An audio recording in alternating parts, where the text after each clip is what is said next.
Hello, everyone. Salam alaikum. I'm Sahar Mustafah, and I am an author and educator. I am part of the Palestine Writes Press. I'm on this journey of promotion, and so happy to be with you this evening or whatever time zone you're in. I want to first acknowledge that I am joining from Orland Park, Illinois, and it's located on the traditional ancestral lands of the Ojibwa, Ottawa, and the Potawatomi nations, collectively known as the Council of Three Fires, among other ancestral tribal nations. I'd also like to take a moment of silence for the people of Gaza, living and taken from the world in a most horrific genocide that we continue to bear witness to in real time.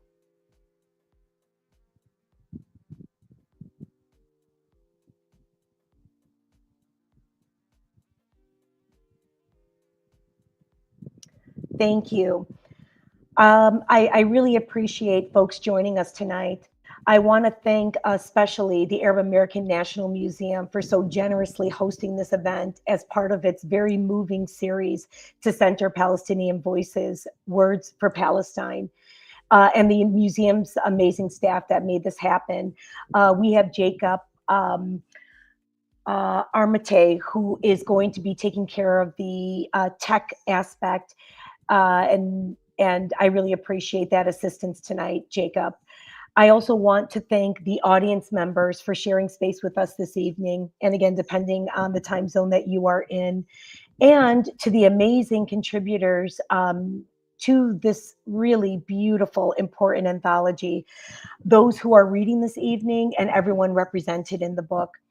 And to Palestine Writes for inviting me on this wonderful journey, to help promote and share this book with you and with the world. I believe we might have already shared a link to viewing the book, for purchasing the book, in the chat, along with the bios of the readers this evening. So I hope you will grab one for yourself and perhaps gift a second copy to loved ones or to those who are in need of recognizing Palestinian voices, and who need to be a part of that audience. So before we get to the contributors, I wanted to just share a brief background of the Palestine Writes Press that has produced this beautiful anthology. And so we have our lovely speakers for the evening on that first slide. I want to give a shout out to Neda Ismail, who's also featured on that first slide, who is the cover art designer.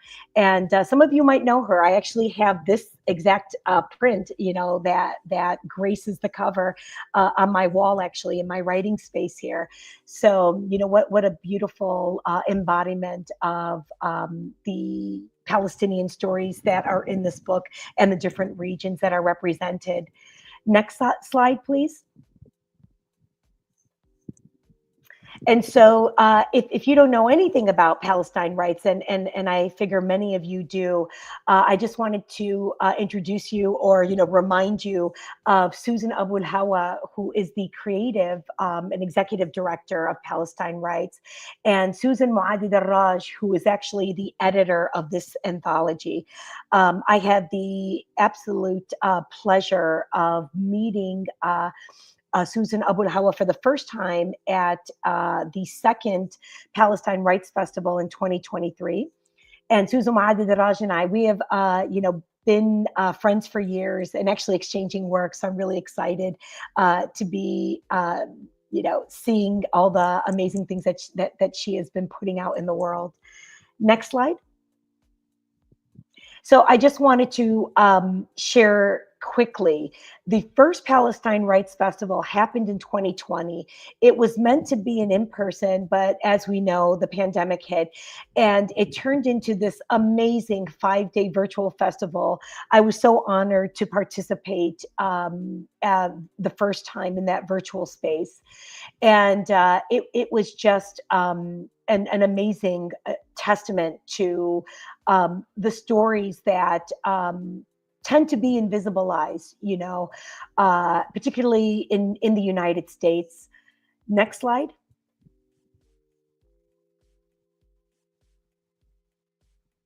And just quickly, the title of this anthology comes from this quote by Mahmoud Darwish.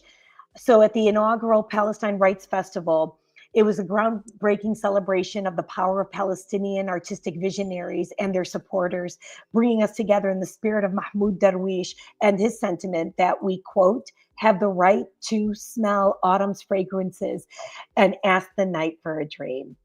Snap, snap. Next slide, please.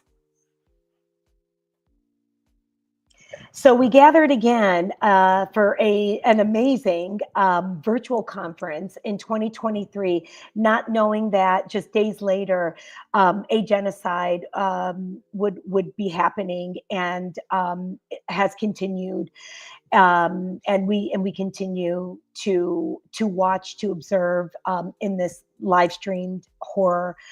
But I'm of the mindset, and I know that people who are in the space probably feel the same, that you know, we tell our stories so that we can continue to resist, to preserve, to make our voices as loud as possible. Next slide, please. And I also wanted to mention that this anthology is actually not the first book. It is the first inaugural anthology that is multi-genre, but the first book that the Palestine Writes Press put out is a reprint of the 1973 biography of Ghassan Kanafani by his widow, Ani Kanafani. So I'm hoping that you will check out the online shop and hopefully purchase that as well, and to share with others, please. Next slide. And I'm going to, you know, before I get to the bios and begin introducing the contributors, this will be the last thing that I share. I definitely wanted to, you know, honor Susan Wahadi-Darraj, who could not be with us this evening, as she is the one who gathered these brilliant, luminous voices. In her introduction, she writes, "The power of narrative is never to be underestimated. Folk tales, poems, stories are much more than forms of entertainment or pretty expressions of emotion. For the Palestinian people, our literature, and indigenous people dispossessed of our land and scattered around the globe, represents one of the most important expressions of our existence." And that is why this book was put out. That is why we are here today, gathering to continue to affirm our existence as Palestinians. We are here. We have always been here. And I am so honored to introduce the writers this evening, the contributors to this beautiful anthology. So I'm going to go ahead and begin and not take up any more time. So each writer is going to read between 8 to 10 minutes. We really, really appreciate that. And their bios, again, are should be available in the chat.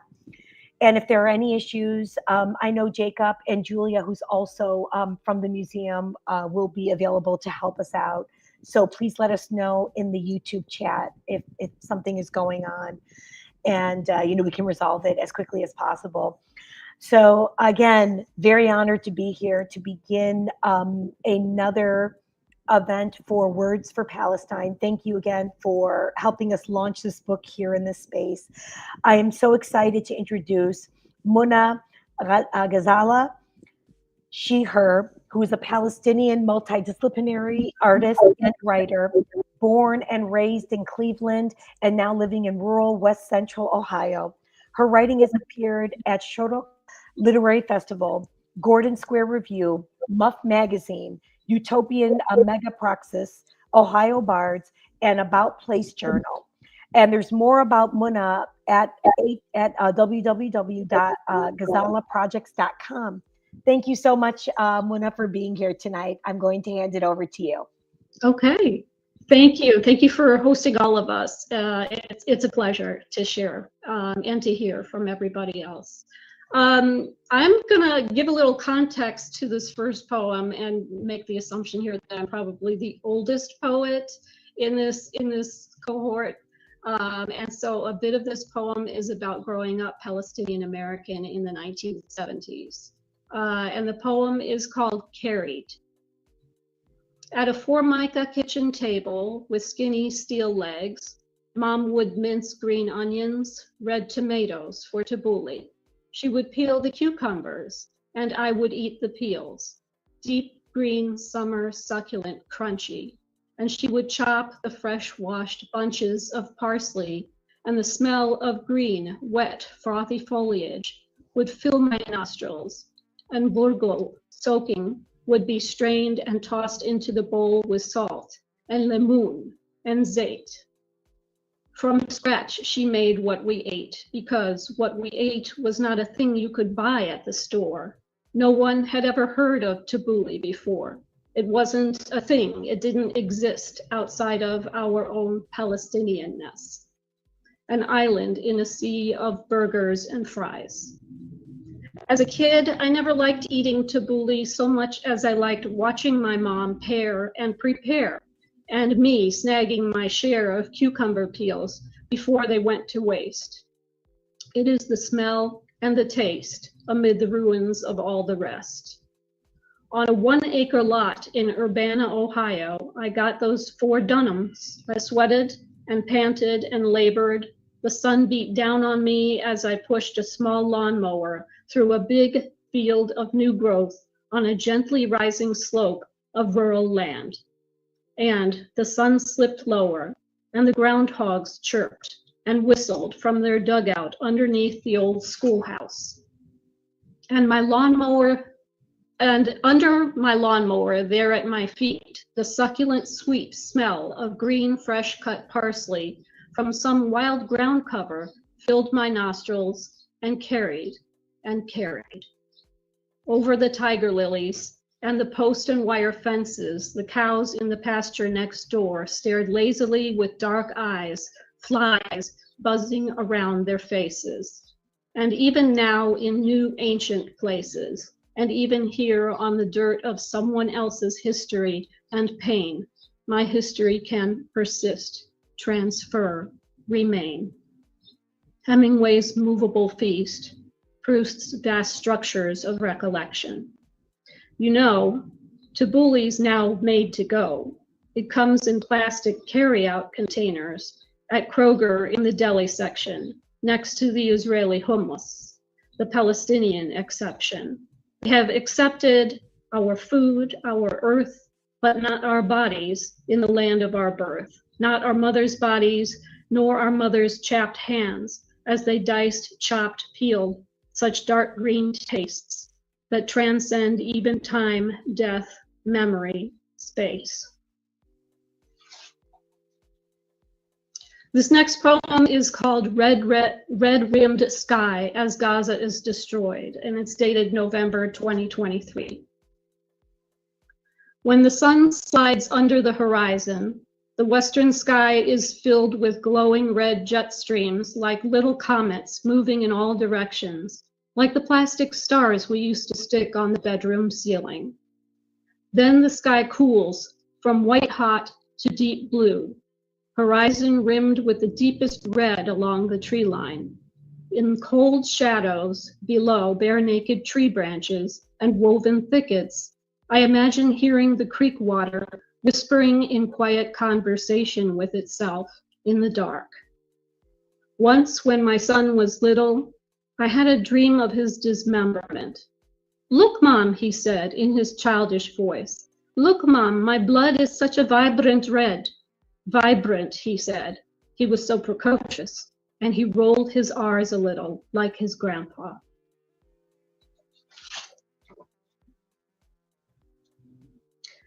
This next poem is called Disturbance, and it's dated February 2025. The surface of the Sandusky River shimmered diamonds, white egrets, rusted rail cars, muddy fields, the smell of off and constant buzzing of flies.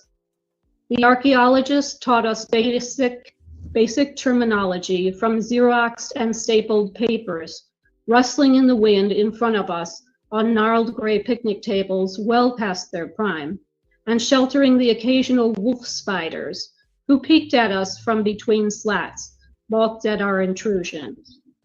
Eventually, we moved to the dig site, gridded in stakes and string, surrendering ourselves to days of manual labor, but a labor of care.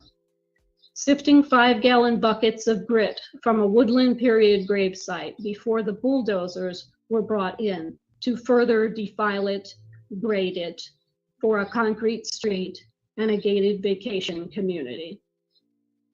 On the last day of my assigned week, my trowel nicked a small pointy object loose from the edge of the trench. Clumsy technique. The archaeologist examined it, said it was an incus bone from a human ear. The dig went on with new volunteers each week, and I went home not knowing what the next crew would find, only that eventually all the souls who were laid to rest here 1,000 years ago in their shallow graves, with their heads turned to face the setting sun, would eventually be turned over to the Wyandot tribe for a ritual reinterment. In the 20 years since I sat on that Sandusky Bay Peninsula in sweaty, dirt-covered shorts, with garden gloves worn through at the fingers, I've thought often of the people who must have lived in that fishing encampment by that inland sea, and how they had lain so quietly in the wet soil until we came to rouse them. And I remember it now as I watch Palestinians after 15 months of bombardment, returning on shattered streets to their shattered homes, picking up pieces of a child's skull left in the rubble of northern Gaza, gathering all they can with bare hands and plastic baggies, clumsy technique, hoping for the sanctity of a piece of ground where her tribe could reinter her before the bulldozers are brought in to further defile it, grade it for a concrete street and a gated vacation community. I'll leave it at that because I want to leave lots of time for the other readers. Thank you so much, Muna. That was really beautiful. I really appreciate that. All right, so we are going to bring our second reader on, and this is Sara Abou Rashed, who's a Palestinian poet, speaker, and creator of the one-woman show, A Map of Myself. Born in Syria to Palestinian refugees from Haifa, she started writing first in Arabic, then in English at the age of 6.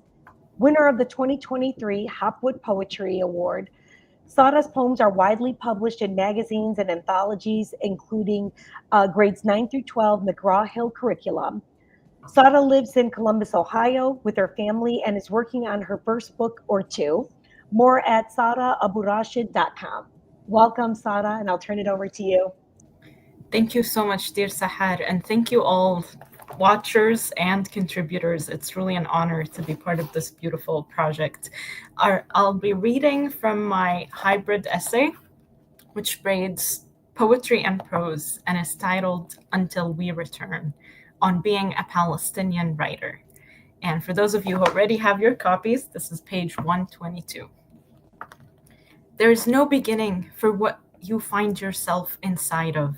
Marginal, between the living, the forgotten, and the dead, the memory, just before we start to call it that. In Columbus, Ohio, when my grandmother and I sit to chat over a breakfast spread of cheese, jam, olives, oil, and thyme, I find myself knowing exactly what story she'll tell next from the look on her beautiful face alone. I know my grandmother. I know her well, the turns of her phrases, what words bring out of her other words, the people inhabiting her stories, her very memories.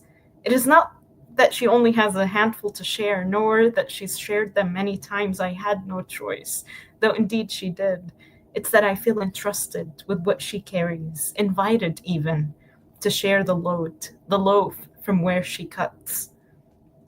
My grandmother doesn't know it, but much of what she tells me, even if briefly, dismissingly, without dwelling, lives in my memories too.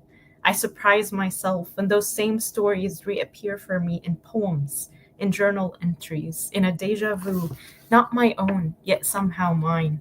You could say my mind has learned to see what it didn't itself witness. In 1910, I am told a woman in my family didn't recognize her own husband after 7 years of war. When he first saw her outside her door with a daughter half her height, he asked, "Lady, do you know someone who lived here, was left with a newborn, and went by this name? I am her. I want my daughter to say when the apartheid wall falls, I am her, or what remains of the story." Over 7 decades away, searching, surely someone or something awaits. A rusty keyhole, an olive-skinned doll, a stool in the middle of the road. There are no photos of my grandmother or her family anywhere. Once, in a Jazeera documentary feature for the Nakba's 70th memorial, black and white film showed hundreds of Palestinians marching away. A young girl, barely 3, looked straight onto the camera. Her short hair was a very light gray, her eyes glistening in the sun. Out of nearly 1.5 million Palestinians in 1948, over 800,000 crossed the border around then, escaping the massacres, carrying their lives on their backs, becoming refugees. The rest traveled a shorter distance, became internally displaced. There are different words in Arabic distinguishing the two. My grandmother said this little girl might be her. I wish I were a butterfly in Haifa who had landed on my grandmother's nose before she was grandmother or grand or a mother or a wife or teenager or refugee, or the daughter of the only Jew in an Arab tent, or carried the nose I now know her for. But to say before all that means to read it backwards after. Maryam was born near the Carmel Mountain in Haifa to a Palestinian Muslim father and a Jewish mother of Russian and Turkish descent. We do not know how much she weighed then, nor how tall she came out of her mother's womb. We do not know the season in which she was born, nor the month, nor the day that first revealed her face. We do not know how much hair was on her soft head. We do not know how small her fingers, nor how big and bright her blue eyes. We do not know whether she came out smiling or weeping, a happy or bothered infant. We do not know what she knew then, what she'll spend a lifetime knowing and knowing again. What survives presumes what didn't. In refugee camps in Syria, Palestinians appeared with no documentation. They had been forced out of their homes and traveled in all directions to neighboring countries. They truly thought it temporary, this abrupt move. Some gave their gold to neighbors so they may keep it safe, others in their pots, blankets, keys, anything valuable. Until we return, they said. I imagine them in floods, emptying towns and heading to what doesn't know them, stuffed bags and children trying to speed up their small steps to escape the elders' tight fists and heavy breath. On the internet, few photos of this mass exodus exist, not personal or familial, but public property of the news, and too grainy to identify anyone's features or fate. I wish I remembered the first time I learned who I am in the world, to the world. I wish it was distinct for me, the exact moment I knew the word I'll go on to utter every time I'm asked to introduce myself, the word that shapes my everything. What survives presumes what didn't.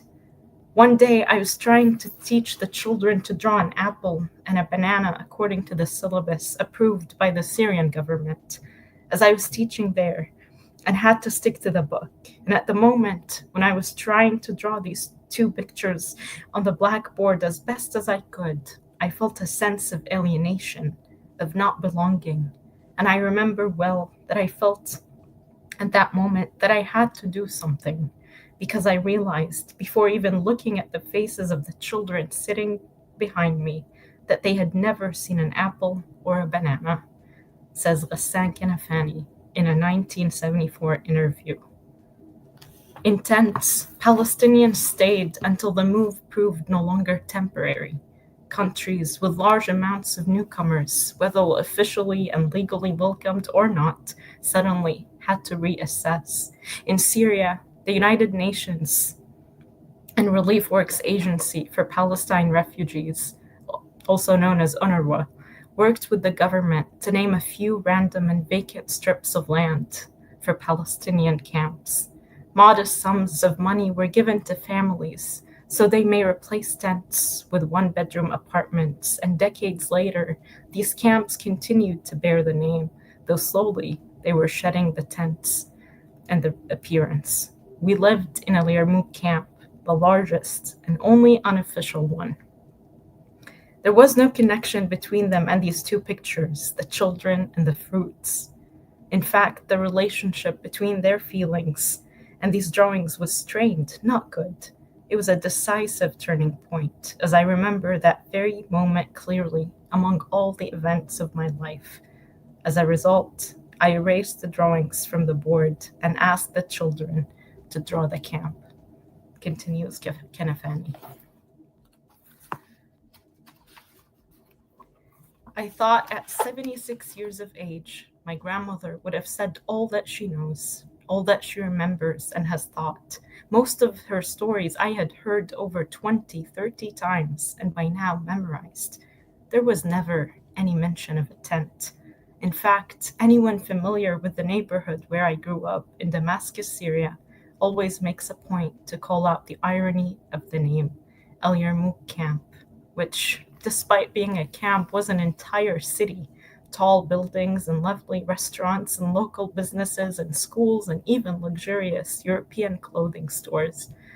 It is a place entirely for and by Palestinians, Palestinian refugees turned permanent residents in Syria.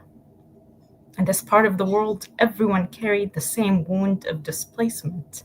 And though from different Palestinian cities and towns, there was a slight distinction between our Arabic dialects and those of Syrians. We cherished embroidered clothing and cooked Palestinian dishes. We watched the news, grieved casualties, and never once questioned a right of return.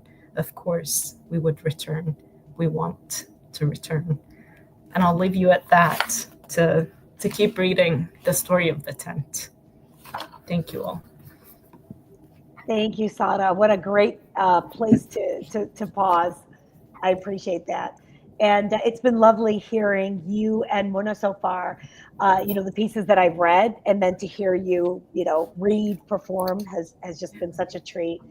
So we're going to welcome Joel Farran, who elevates Palestinian voices to foster positive representation and advance just pursuits of self-determination through the power of narrative.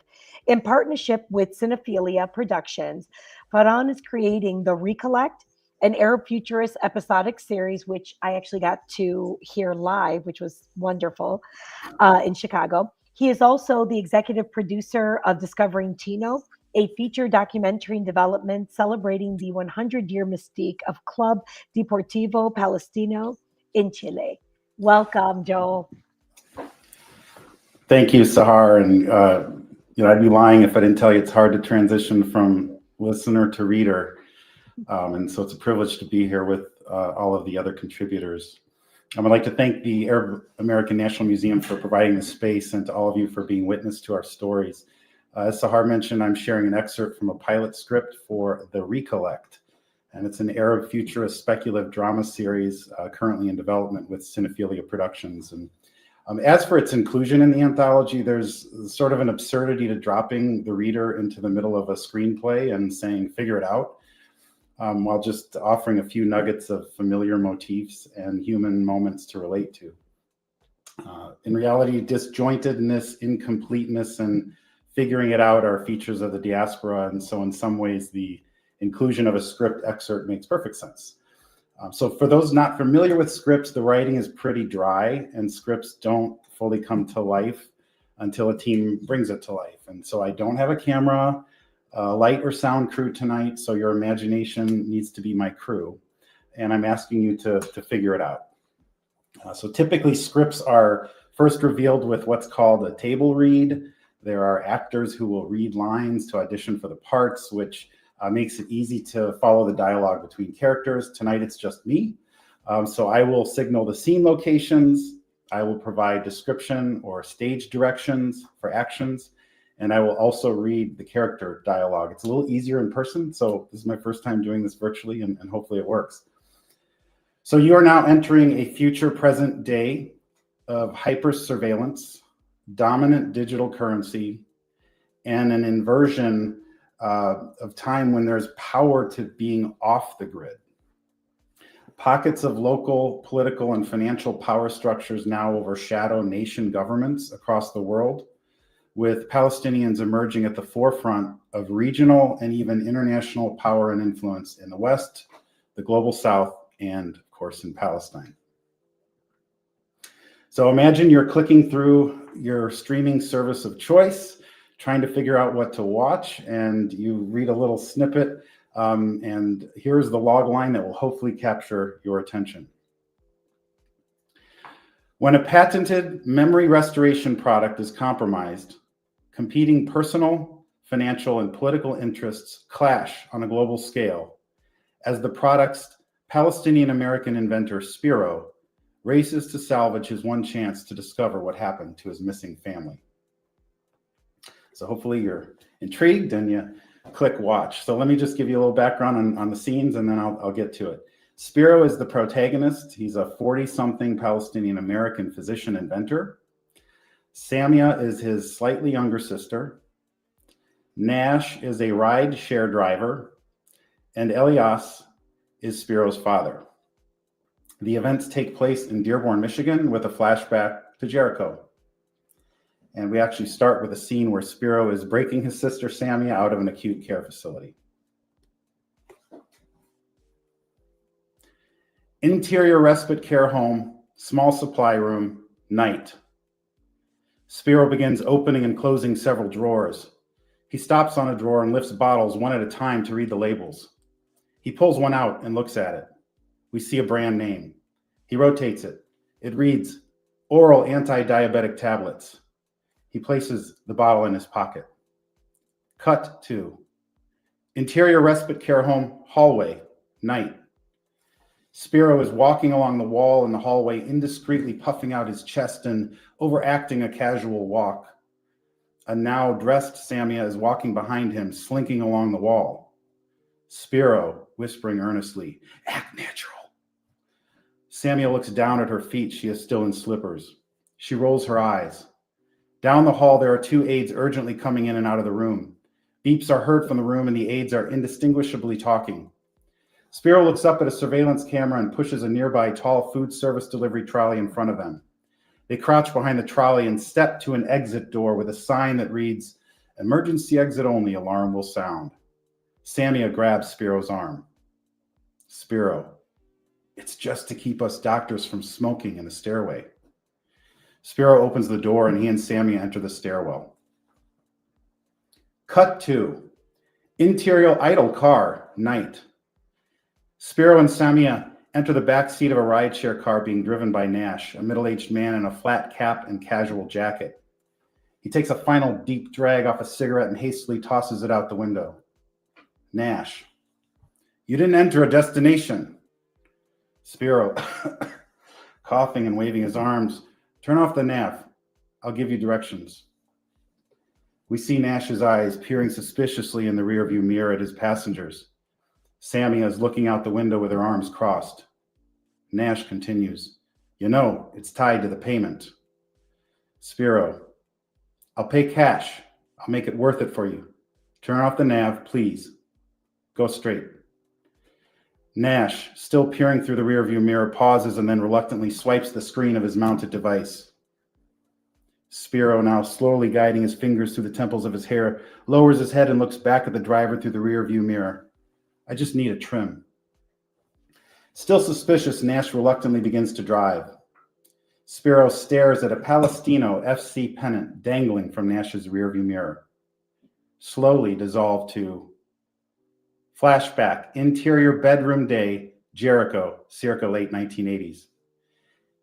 Elias is standing in the doorway of young Spiro's bedroom, hiding something behind his back. Spiro is kneeling on the floor, almost in a prayer position, at his bed fidgeting as he reads a comic book. In Arabic, Elias says, "Knock, knock," with a smile. Young Spiro turns around. "It finally came. My friend came through." Spiro jumps up as his father reveals a medium-sized, tattered, soft package from behind his back. It has many airmail postage stamps and red and black customs ink. Elias hands Spiro the package and he rips it open, revealing a Palestino FC soccer jersey. Elias, "A Palestine jersey all the way from Santiago." Spiro puts the jersey on over his existing shirt and grabs a nearby soccer ball. Spiro, "Can we play now, Baba?" Elias nods. Slowly dissolve back to interior idle car, night. Spiro, now directed to Nash. "They're advancing to the Copa." Nash interrupted in thought. "Huh?" "They are advancing to the Copa." He points to the Palestino FC pennant dangling from the mirror. Nash, mood changes, now smiling big. "Inshallah, they are going to win it all." Spiro shakes his head and snickers. "But Brazil." Nash pshaws. "No, Brazil, they are old. Palestino is the future." Spiro, now smiling, looking out the window under his breath, repeats, "Palestino is the future." Samia whispers something indistinguishable to Spiro and he nods. Nash, "Have you ever been to a game?" Spiro pauses before answering, looks at the driver through the mirror, then back out the window. "I'm not allowed in Chile." Nash, "What?"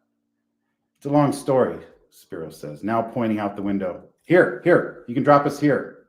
Nash, "But there's nothing." Spiro waves his hand unconvincingly. It's right there." Nash is suspicious again. He shrugs and pulls the car over. Spiro reaches over into the front seat with a wad of cash.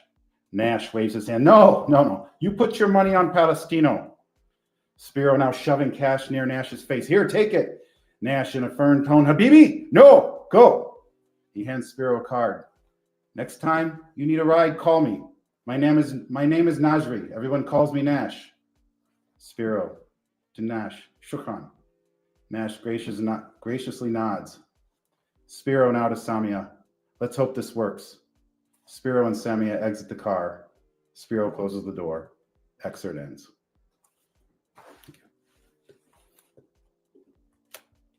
Oh, appreciate that.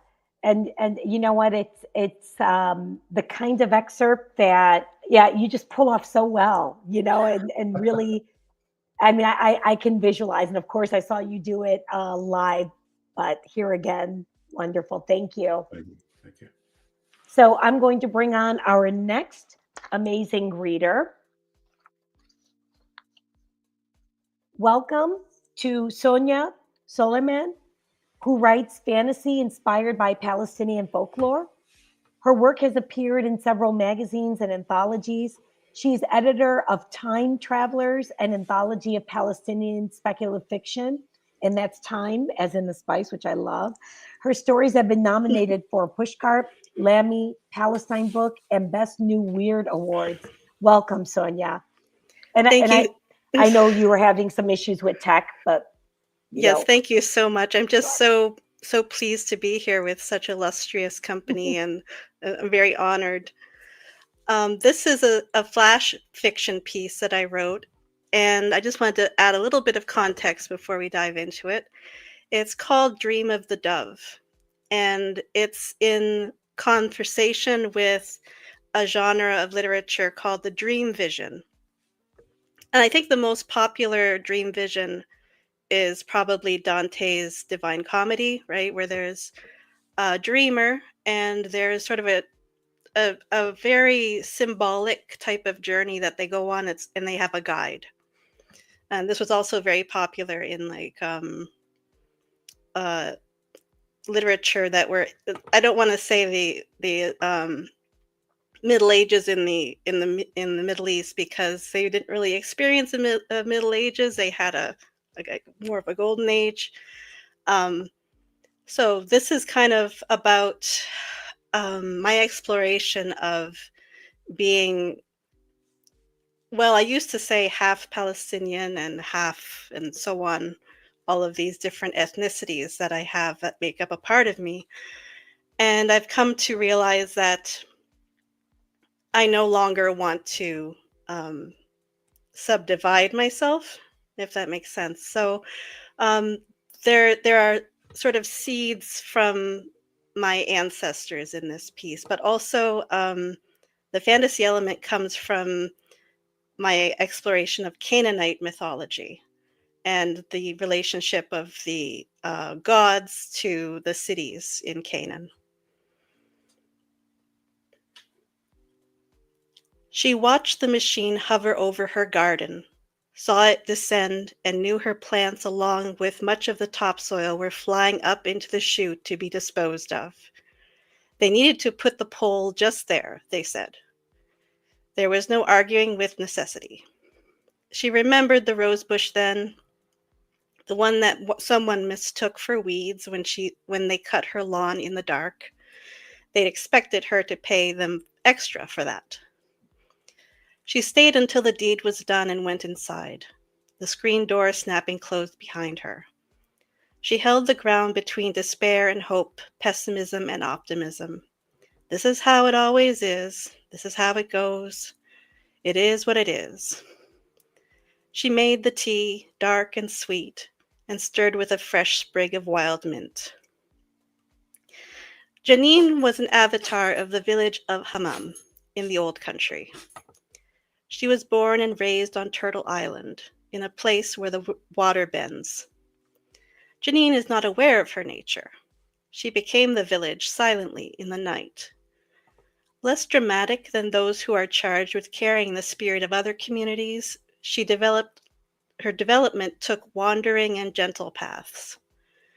It was, for example, why she was a pesoptimist, why she would try again to make things grow. Every village, every town in Palestine has a spirit. It is composed of memory and minerals. It carries on in the marrow of the bones of its people, which it sustained for countless generations. It is not surprising that with each generation an avatar is born. Some are avatars of great cities, have greatness of soul, and do great things. They had lost the house when her father reached a breaking point, his flaws compounding and turning his hand upon his wife and child. He kept the house. His wife and daughter fled, as he had fled many years ago. In 1948, her father had turned to stone. He's petrified still, 75 years later. The last avatar had been his father, Ibrahim, and for a time there had been no one. The village, wounded, dying, it wandered on the wind, a seed. Janine had grown watermelons, carrots, raspberries, even corn. There had always been enough mint, tall and covered over with purple flowers. Now she searches the grass carpet for clover and forages grape leaves, growing untended on chain-link fences. They are abandoned, fragmented as she is. They were planted decades ago by people from halfway around the world, seeking a refuge from war. Not the same war, but that matters little to Janine's vineyard. The leaves are sometimes puckered, and the fruit does not set right, but bitter. Janine never collects the fruit. Fatigue slips into her bones, burrows into the marrow of her bones, and she wanders away from the fences into the uncut grass and weeds. She lies down, smelling vanilla and green things. The red behind her eyelids shifts to black. Oscillating trails of half-seen firings of her brain come upon her. She sees a woman clearer than any dream. She is covered in a black dress and extends over her bowed but graceful form. The dress is shot through all over in red embroidery. Dimly, Janine stands and approaches. She stops and stares at what seems like a waking dream. The woman opens her mouth, but nothing comes out. The voice dried up long ago before the screaming stopped. Open and close, her mouth takes in breath and shakes with the violence of the urge to emit and wail. The land of the dawn has become a perpetual night, where lurking phantoms and desolation take the place of all that is living and brings joy to the living. Alone, she sits on a pillar of stones. All that remains to testify that once there were prayers offered here. Once, glad eyes saw in the distance the spring that would refresh them and bring life. Yes, it was a holy land once. But the people forgot that the land was holy because of its people, not in spite of them. It is a stopping place on the Great Migration. The promised island sleek and green like a turtle and marked by the gleaming Migisag. It glides through the waves where the waters bend and divide. This island is where the girl remembered the way when the people were lost. The fire that they kindled there brought with it the warmth of reunion and promise. A new land of the dawning. Sitting beside the fire keeper hears a stranger's voice in the night. It's the suffocated cry of anguish carried on the winds out to the east. The voice is strange, but not the sound. The sound they know too well. It is a sound that some ears cannot hear. It is not made with breath, not the vibration of air, but the spirit. When the spirit is staggering on, persevering along a trail bitter and coarse, like the trail of sharp stones. It is the sound of catastrophe and of betrayal. When the woman lurches into view, they do not have to ask what causes the sound struck in the heart and heard by the heart. The firekeeper looks up, and there is so much in that glance of sorrow, pity, rage, defiance, even a soft joy. Between them in that glance passes all, the bright, the dark eyes of children closed forever and buried so deep, of exile, of relations continuously ravaged, connections severed, and burned season after season. But they are not the heartful pruning and searing that bring new growth. It is an attempt to sow the forgetting. The forgetting is a song sung by a brother who thinks himself mighty and good. Forget, he sings. Forget your home. Forget children, your gods. Forget orchards, stream and sea. Forget your kin. Take a new name and be wealthy, or become a nothing. Yourself one of the forgotten, along with the sun, stars, holy lands. Forget or be diminished through trickery and violence, until someone will say that I am the only one who was ever here, anyway. I came first, and you were never here at all. The firekeeper and the grieving shrug off the song together. In the glow and warmth, the firekeeper reaches into a macaque and hands the grieving one a single migis. The grieving one holds it like a bowl of the water of life. She holds it to her chest and pours it out into her. The migis sinks into the breast of the woman. Soon her body stretches out and becomes carpeted, in folding and unfolding wild flowers and grasses waving red in the meadow of her. And out in this meadow, from where the migis was planted, a sprout appears that brings a tree that is soon old and hoary, silver and full of music. Out of the tree shines a great light as spirits of the lost are brought back and remembered, a new song. The woman places a hand on the roundness of the tree, the great olive tree that grows from her, and says, Salim edeki miwe, says the firekeeper. Janine remembers it all with perfect clarity. She was present when it happened. heard and felt and saw. She could even sense a lingering smell of growing things in her waking. Surrounded by sweet grass splayed out around her, embracing her and entwining into thick cascades, she wakes. Her first thoughts are of sounds, symbols that race through her almost faster than she can grasp. The prophetic megasag, the megis in the macaque.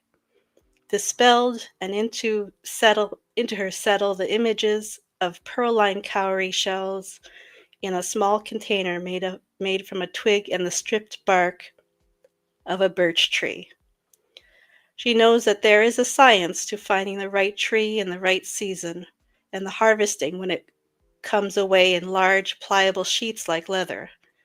Gratitude and taking only what is given, only when it is timely and just. She knows the way the bright shells travel on the currents and in palms from shore to shore.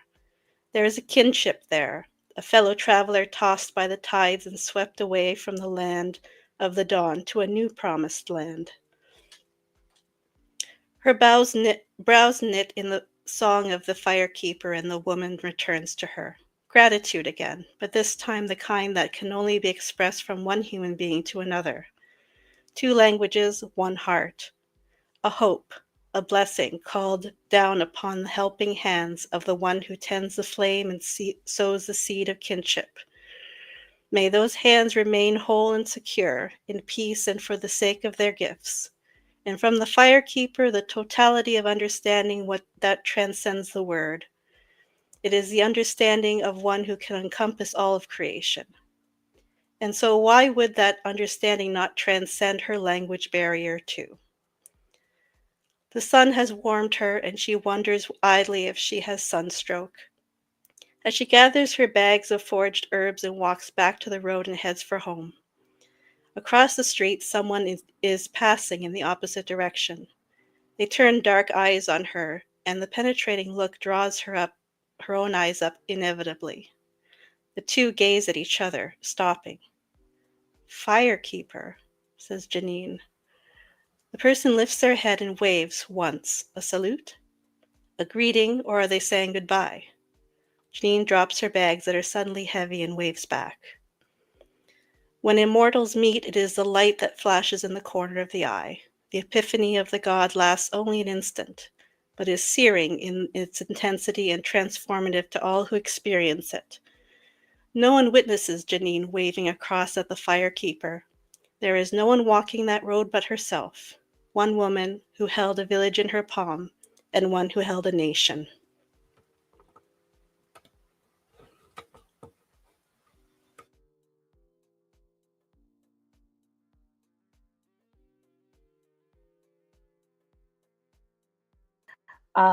The gorgeous prose that is in this anthology, and a testament to the diversity of genre.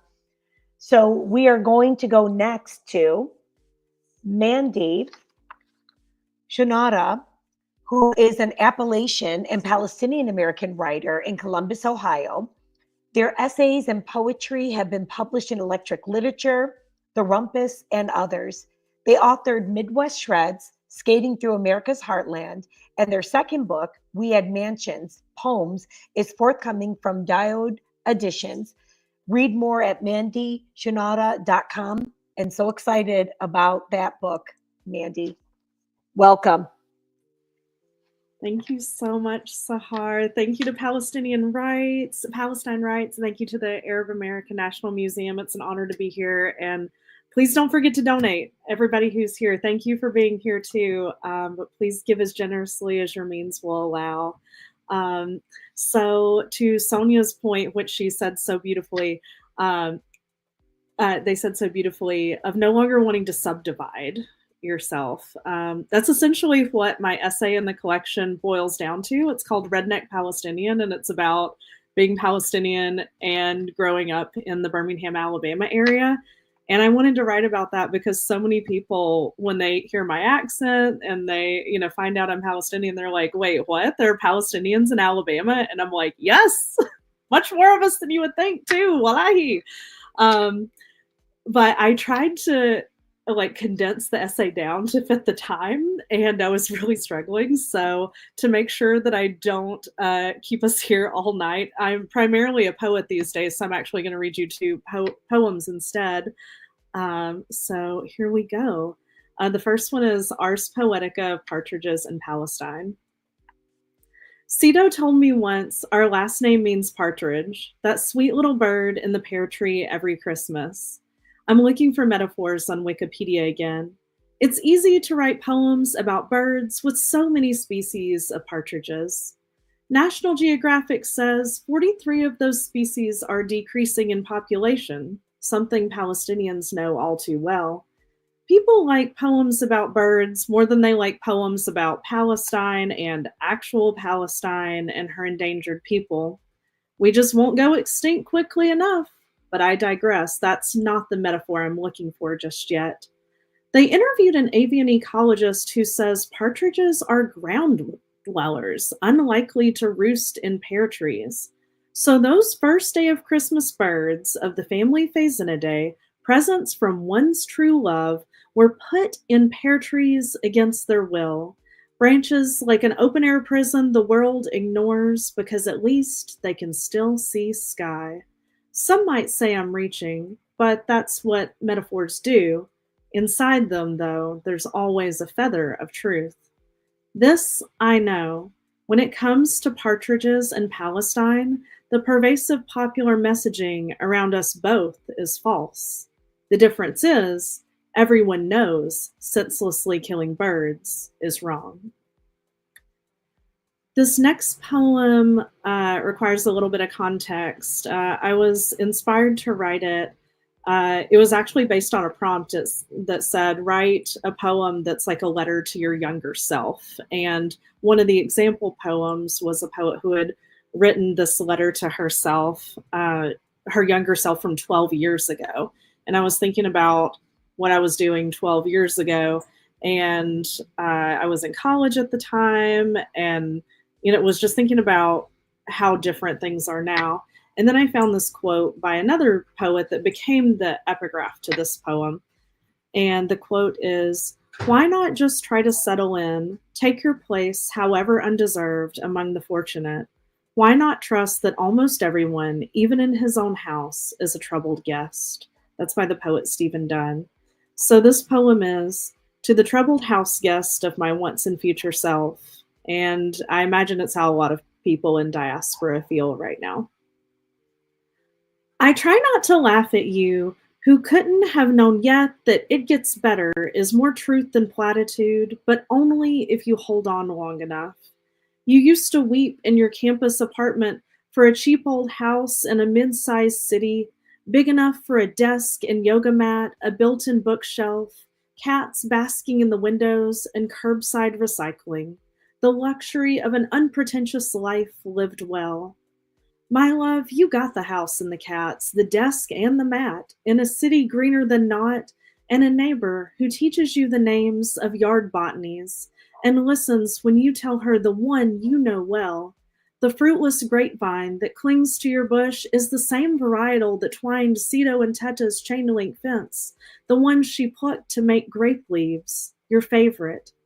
The neighbor will die peacefully of old age, and you'll take in her cat, who will perch in the window with the view of the home she can't return to, howls of longing punctuating her days, and you'll wonder if she'd have rather died than leave. After, you'll lose the husband but keep the house and most of the cats. You will weep for him once but live twice. You keep the house with the inheritance from your grandfather exiled from his own first home. What's the benefit of hindsight if not its comedy, the slapstick of your existence? Buying a home in the seat of empire while your friends suffer landlords thanks to your Palestini family, and your property taxes fund the horrors that murder your cousins. You'll think of this every day, but keep the knives in the block this time and flush the leftover opioids from ankle surgery and remember to drink water. And as you write this on the eve of another ceasefire where the fire doesn't cease, reading the news as the clatter of cats crowds your lap, you'll gaze at the black and white photo of Siti, your great-grandmother, and her Ramallah Tatrees, taken in 1946, the year your house was built, and recall the story of her refusal when Cito came to this country saying, I was born in Palestine and I will die in Palestine. I just hope it will be free. Womb empty, you still carry her dream. You will be gloriously and improbably alive on this burning planet. Glad you stayed to see our wanting turn becoming. Thank you so much. And remember to donate, please. Thank you so much, Mandy. And, now folks have to absolutely buy the anthology so they can read the essay, even though I love that, you graced us with your poetry. And there are 2 QR codes for Palestine Legal Fund and PCRF. So please also, scan and donate. Finally, we're going to welcome our last reader and contributor, Janine Mogannam, a Palestinian poet and librarian from San Francisco, a member of the Radius of Arab American Writers. Janine's work can be found in the Margins, Apogee, The Quarry, the anthologies Ask the Night for a Dream, of course, and Heaven Looks Like Us and Elsewhere. Thank you so much, Janine, for rounding us off this evening. Thank you, Sahar, and many thanks to the Arab American National Museum for uplifting our beautiful anthology. I'm so honored to be reading among all of these wonderful Palestinian writers today. I'm going to start with a poem from the anthology, and it's called After a Long Distance Phone Call in Which My Grandmother Did Not Recognize My Voice. I remember sharing your bed during those warm summers when I'd visit you in Ramallah. I'd listen for the low hum of your breath, mingling with the cricket orchestra in the garden and the percussion of rehearsal explosions just over the hill. Your breath was my comfort, a reminder that life goes on, even in a place where it so often doesn't. You don't sleep much these days, Auntie says. Your breath comes jagged. You spend nights stumbling through rooms, pounding on doors and shouting like the young soldiers so often used to do. You no longer recognize your house, your city, saying over and over, I want to go home. I wish I could take you there, back to the time before life cheated you, before myriad ailments plagued you like wily jinn until your body and mind gave in. I wish I could lay life before you like a mound of dough, ready for you to knead into submission and bake into one of your perfect loaves. I wonder if I will ever lie next to you again, listen to your breath compete with the muezzin's call, feel your body rise and fall next to me, and hear you wish me, Sabah al-khair, habibti, ya albi, before shuffling into the kitchen to make breakfast and feed the feral cats at the kitchen door. Now it's the past that occupies your bed, your mind, keeping you up all hours, stealing from you what you never imagined it could. The second poem I would like to share is also from the anthology, and it is called Golden Shovel in Reverse, after Leila Chati's The White Poet Wants to Know Why I Don't Write More Arab Poems. Because I am a fraud. Isn't every diasporic Arab harassed by this notion time and time again? When have I ever felt completely Arab? And yet, what else? Has my ethnicity ever not been an open invitation to invasive questions, some of which my own? If one is to believe an Arab is someone who speaks Arabic, my mouth betrays genetics, which, by the way, I have never had analyzed because every elder in my family has our lineage memorized. Am I the idea of a thing more than the thing itself?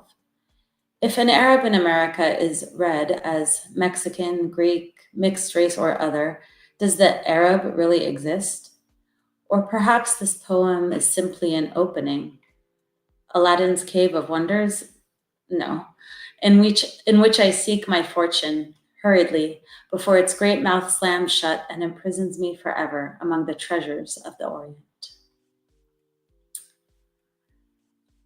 And the final poem I would like to share tonight is called Dead Sea Existential, and it is a reclaiming, and it's dedicated to my cousins and all of my diasporic Palestinian kin.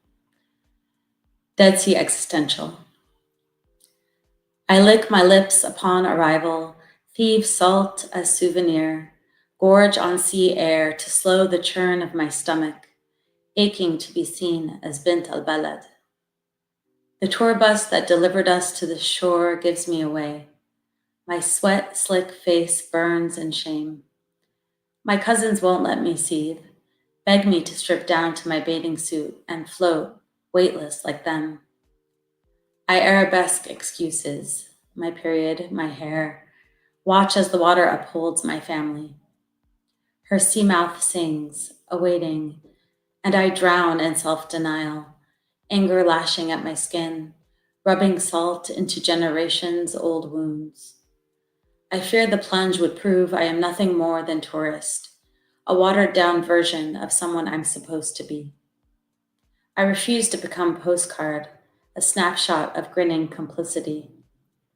I yearn to belong here, mirror woman, returning to the brine of birth, bathing as my ancestors did, nourished by the miracle of mud and mineral. No tour bus, no American accent. But where else but here? Like the sea, I am endangered species, the Palestinian in Palestine. Never mind that I've been made absentee by the fortune of history. I present myself, seeking entry without interrogation. I am a daughter of this land, no matter where the white hand of displacement has forced me. I remove my sandals, my long skirt, the embroidered blouse that smells of my grandmother's cooking. My cousin's laughter beckons me, their shared joy becoming mine, echoing into the depths of the sea, all of it our birthright, and I swim. Thank you so much. Janine, wow, that was perfect. When we are here to celebrate the diasporic writers in this anthology. That was really just lovely. Thank you so much. I want to thank the other contributors this evening. And I really do hope that folks will purchase a copy, get it into your local libraries, give them to professors, to educators. I always say that, these books are such lovely gifts, birthday gifts, Eid gifts, whatever your particular, faith and religious, background is. We want to continue to share this amazing, amazing anthology. It feels so urgent right now. And, this is just, a lovely taste of what this anthology embodies and holds. So thank you all contributors for being here. Thank you so much, Arab American National Museum, and for the staff who hosted us this evening. And I just want to wish everybody a safe rest of the evening or day, and hopefully we'll be able to connect very soon. Thank you so much.